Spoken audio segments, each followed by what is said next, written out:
Muy buenos días, tardes o noches, chicos. Tenemos la clase número 5 en relación a literatura. Ya hemos visto anteriormente lo que es la literatura, figuras literarias, vamos, géneros literarios. Y para esto vamos a desarrollar la famosa literatura griega.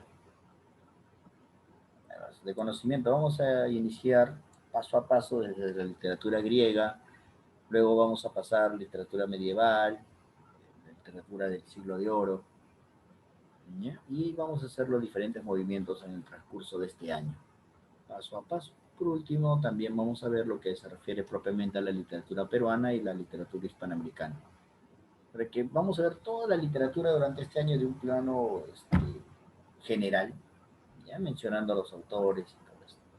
Comencemos el día de hoy con la literatura griega. Dice, cuna la cultura occidental es Grecia. Muy bien, de ahí nace la sabiduría.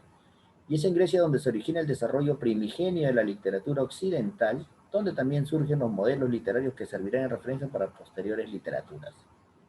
Chicos, si nos preguntasen de dónde nace la literatura propiamente, vamos a fundamentar siempre nuestra respuesta en la literatura griega. Y cuando nos dicen la literatura griega, de arranque tu cabecita siempre va a pensar en esta obra, ¿no? Que lo vamos a ver en la siguiente clase. Profesor, ¿qué obra? Esto siempre te vas a acordar, la famosa Ilíada y la famosa Odisea. Me dice que la literatura griega se va a dividir en periodos, ¿no? El periodo jónico o arcaico, el periodo ático, siglo de Pericles, el periodo alejandrino, ¿ya? Y el periodo greco-latino. Tenemos esos. Acá en el periodo jónico, la Ilíada y la Odisea, que vamos a ver en la próxima clase, también tenemos Hesíodo, los trabajos de los días de Teogonía. También tenemos aquí en otros autores, Safo de Lesbos, y también tenemos acá a Píndaro. En el periodo o siglo de Pericles, Esquilo, Sófocles, Eurípides. Estos más están relacionados, también lo vamos a ver en estas clases, a la tragedia, ¿ya? Y comedia. También vamos a ver a Aristófanes. Luego también en la generación Menandro, Teócrito. Y en greco-latino, que ya es propiamente ya Roma, tenemos a Virgilio, ¿no? Y acá Virgilio nos va a servir luego para hacer, se puede decir, vamos a verlo con Dante, ¿no? Y la famosa obra de Dante, la Divina Comedia. Que luego vamos a explicar, ¿ya? Paso a paso. Como siempre les menciono, chicos, es ir poco a poco. Yo por mí desarrollo de una nomás todo, pero no es el hecho de que ustedes también lo entiendan y lo vean de una manera didáctica, una manera también pausada, ¿ya? A ver, ya tenemos determinado periodo jónico, siglo de Pericles, el alejandrino y el greco-latino. Entonces vamos a desarrollar estas clases el periodo jónico, ¿ya? Y luego latino. Estos dos vamos a desarrollar en estas clases que tenemos sucesivas. A ver, chicos, seguimos. Tenemos luego del periodo de la literatura griega, tenemos ahí el periodo jónico, siglo XII, siglo VI, antes de Cristo. Estamos hablando de más o menos 1200 años a 600 años antes de Cristo. Ahí nos da de origen la epopeya. Ah, profesor, ¿y qué es la epopeya? Me dice ahí, es la primera forma de poesía. Ah, profesor, ya tengo acá una idea. Dice, las guerras eran frecuentes en ese extremo del Mediterráneo y en el punto de contacto de dos continentes, Asia y Europa. La accidentada geografía de la zona favoreció la aparición de pequeñas ciudades-estado, en vez de reinos unificados, las cuales se hallaban en constante pugna, o sea, peleas entre sí y contra todos los pueblos europeos o asiáticos. Las frecuentes guerras sirvieron como tema principal para la epopeya. Entonces, ¿cuál es uno de los temas principales de la epopeya? Las guerras, muy bien, las guerras. Los aedos, parecidos a los que después fueron trovadores, claro, por eso tú buscas el sinónimo de aedo, te va a aparecer como poeta. Cantaban acompañados de las cítaras o también poemas donde narraban combates, aventuras de sus héroes y también dioses. Muy bien. Seguimos para explicar este tema. Y para esto dice, la tradición lo atribuye a las primeras manifestaciones de la poesía de Orfeo, Linos en el Museo de Personajes Míticos, quienes fueron confundidos en la antigüedad con héroes o semidioses, con el poder que le atribuía a las creaciones. Ah, profesor, ya tengo entonces. La epopeya obligatoriamente tiene que ser una tradición oral. Muy bien. ¿Y en relación a qué? A la creación de los dioses, héroes o semidioses. Pero luego aparece la épica. Profesor, ¿eso no hemos visto cuando hicimos géneros literarios? Muy bien. En la épica, me dice que la epopeya fue la principal manifestación de la poesía épica, considerando Homero, Hesiodo como los máximos representantes de este género. Y en la épica, acuérdate, siempre va a resaltar a un personaje principal que va a ser un héroe. En el caso de la Odisea, pues es Ulises, ¿no? A ver, vamos. Tenemos acá luego a Hesiodo. A ver, vamos a ver con Hesiodo. ¿Qué nos dice de Hesiodo? ¿Ya? Hesiodo nació en la ciudad de Ascra entre los siglos VIII y VII, ¿no?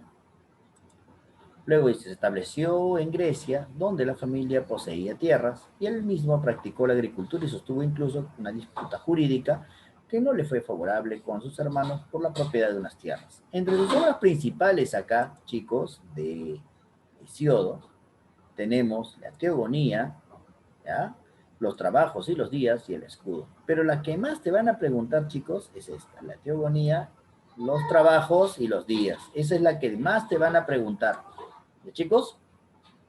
Entonces, tengo la teogonía, miserable de la genealogía. ¿De qué me la teogonía? De la genealogía de los dioses. Es un extenso poema de más de 1000 versos, ¿ya? Y en él traza la historia de las divinidades griegas desde su surgimiento a partir del caos hasta la derrota de los titanes, ¿no? Por parte de Zeus y posterior encumbramiento a la divinidad suprema. Entonces tengo ahí, chicos, ¿de qué me va a hablar? Hesiod, ¿ya? Luego, ¿qué nos presenta? A ver, ¿qué nos presenta? Nos va a presentar esa obra y luego voy a tener la lírica en Grecia. A ver, profesor, ¿y qué va a ser la lírica en Grecia? ¿Qué me va a dar a entender? Entonces, en la lírica en Grecia, dice la poesía lírica en sus orígenes se acompañaba con la música o danza. Ah, profesor, música o danza. Entonces, les explicaba, en la lírica Grecia, chicos, esta lírica va a tener sus orígenes, dice que acompañaba con música o danza. Obligatoriamente acá, si es lírica, tiene que ver la parte poética, acuérdate de eso. Lírica en la parte poética, ¿ya? Y además constituía antes de una lectura un espectáculo y se recitaba frente a un público. O sea, era de manera oral. Todo en ese tiempo era oral. La lírica inicialmente se manifestó en diversos dialectos. Ah, profe, dialectos. Si la lengua es una, eso también lo vamos a explicar cuando hagamos lengua, la lengua es una, la cual se puede decir que era el griego, tiene diversos dialectos, como por decir, a ver, cuando escuchan la palabra dialecto es la variación. A ver, el castellano, ¿una persona del norte hablará igual que uno del sur? No, hablan diferente. Entonces lo que ha variado es un dialecto fónico. ¿Una persona de la selva hablará igual que uno de Lima? No. Tú puedes decir café, pero uno de la selva, ¿cómo era? ¿Café? No, dije cajué. Entonces, date cuenta que esa variación de la lengua castellana, a eso le vamos a llamar dialecto. Chicos, en ese tiempo también habían dialectos. ¿Ya? Era de acuerdo a la ubicación geográfica donde se encontraba cada uno de estos escritores. Luego me dice ahí, a diferencia de la épica que se escribía en una mezcla de dialectos eólico o también jónico, sin embargo, al transcurrir del tiempo se uniformizó ese dialecto por géneros. De este modo, la canción subjetiva se escribió en un modo eólico y la lírica en coral que le llamaban dórico. ¿Ya? A ver, luego te dice, los géneros de la poesía lírica se dividían en dos, la monódica y la coral. Monódica en relación a uno, pues, ¿no? Y en relacionado siempre a los dioses, chicos. Acuérdate, siempre esta época, en este tiempo, eran todos relacionados a sus dioses o también héroes. ¿Ya? La poesía monódica estaba a cargo de un solo intérprete, uno, y lo podemos incluir en una elegía y en ambos, en composiciones específicamente líricas, cuyo principal florecimiento sería en el área de la influencia jónica. En los principales representantes que tenemos de una sola persona, hallamos a Safo, a Alceo, quienes llevaron la poesía al dialecto eólico a su mayor plenitud. Su poesía, aunque perdida en un gran parte, o sea, no se encuentra, está ampliamente documentada para sitiarlos en los eminentes propulsores de la lírica monódica. ¿Ya? La poesía coral, en cambio, se ejecutaba en varias voces y estaba concebida según las pautas más solemnes y elaboradas.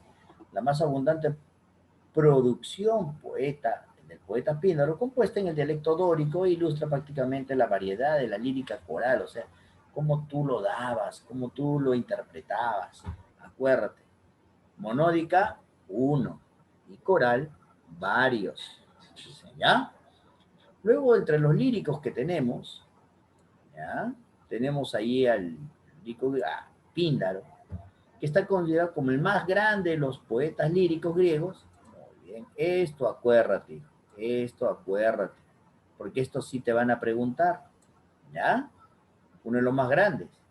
Ahora, dedicó a la composición lírica desde muy joven, siguiendo las enseñanzas de sus maestros Corina y Mirtis, y más tarde la del poeta Laso de Hermione.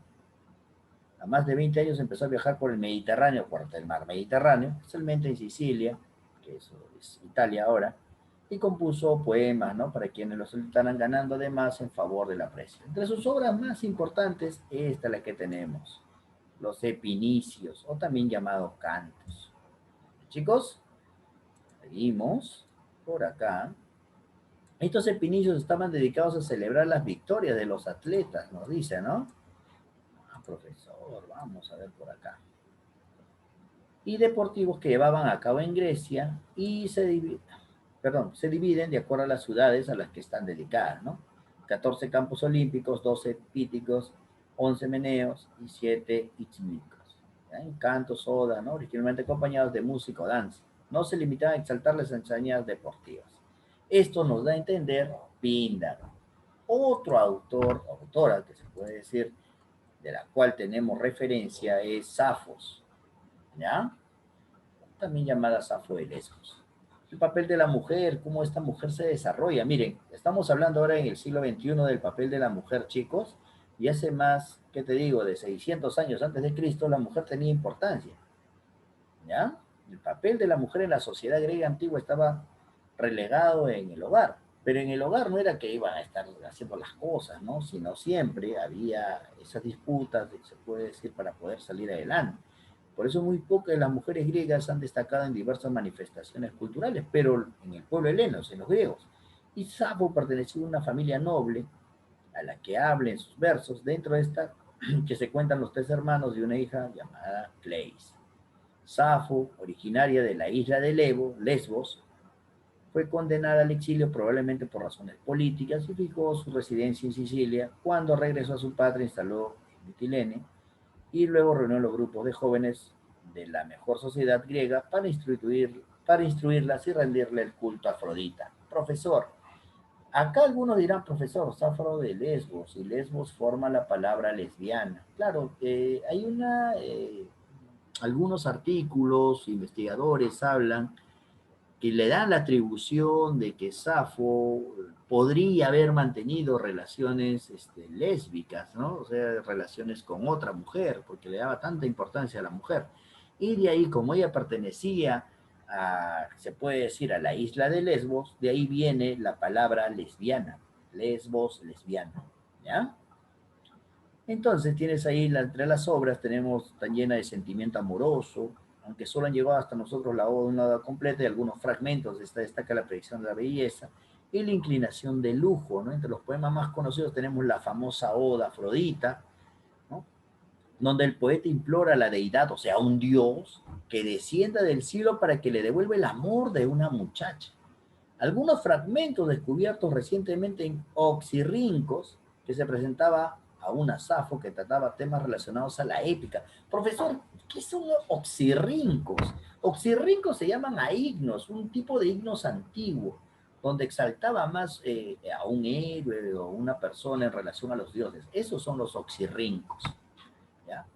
Estos son poemas que hablan del impensado, que es el amor representado en Helena, las bodas de Héctor y Andrómaca, ¿ya? El estilo de Safo es sencillo, claro, y deja de lado las metáforas y las imágenes. No obstante, pierde el intimismo y la emotividad, y ella escribe el dialecto eólico. Generalmente el metro inventado por ella se conoce precisamente como un verso sáfico. Acuérdate, es un verso sáfico. Y acuérdate la relación que es con mujeres, ¿no? Acá está propiamente ya también otra de las teorías de Safo de Lesbos, que es la misma, ¿ya? Y tenemos que tener mucho cuidado al poder interpretar a esta autora.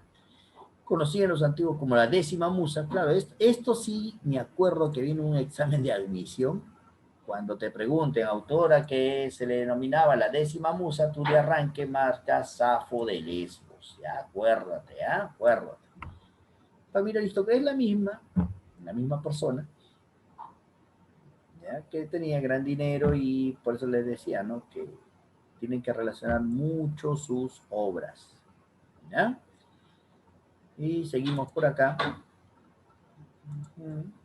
Tenemos una, se refiere a una amada, ¿no? Ahorita. Y por último, para terminar el día de hoy, tenemos ahí a Anacreonte, ¿no? Poeta lírico griego, participó en la fundación de Abdera. Fundación de Abdera, ¿qué es eso? Claro, es una ciudad en Grecia ahora. Miembro de la corte del tirano Polícrates de Samos, y un Atenas bajo el patrocinio también de Hiparco, ¿no? Breves y frescos poemas sobre el vino del amor, escritos, ¿no? Estilo jovial y elegante, y fueron invitados con poetas bizantinos, o sea, en relación a Roma. En el siglo XVII floreció su estilo anacreóntico, perdón, con un tipo de metro que había utilizado este poeta. En las traducciones fragmentos de la obra influyen la poesía francesa, el Renacimiento, acuérdate, influencia de Anacreonte en la poesía francesa del Renacimiento, así como en las literaturas italiana y alemana. Acuérdate, si es el Renacimiento, estamos hablando del siglo XV, siglo XVI, ya, pero de la época ya de nosotros, ¿no? Después de Cristo. Y acá ellos estamos hablando de Anacreonte, estamos hablando casi 500 años antes de Cristo. Esa es la diferencia. Mira cómo su pensamiento de estos griegos hasta estos momentos lo tenemos presente. Chicos, entonces de esta manera tenemos una también que es una contestación a la de Lesbos, ¿no? De parte de Anacreonte, ¿no? Otra vez la pelota de color púrpura. Me arroja el rubio Eros y me invita a jugar con una niña que calza unas sandalias de colores. Pero ella que es de Lesbos, mira, ella que es de Lesbos y de las nobles calles, cuando vi mi pelambre ya blanca, la desprecia y entreabre la boca en pos de otra. Profe, pelambre no tiene pueblos. Entonces tienes que darte cuenta, ¿no? Cómo esa época ya escribían de esta manera, está en griego, como te digo, pero ya la traducción al castellano tenemos esto. Entonces, tenemos que tener mucho cuidado en este tema de la literatura griega. Entonces, lo único que sí les pido, chicos, es que se aprendan esto de memoria. Esto nos va a ayudar para poder ubicar nuestro tiempo en nuestra literatura griega. ¿No, chicos? La próxima clase vamos a ver al autor Homero, y una breve relación con la Ilíada y la Odisea. Muchas gracias, chicos, nos vemos, cuídense, un abrazo.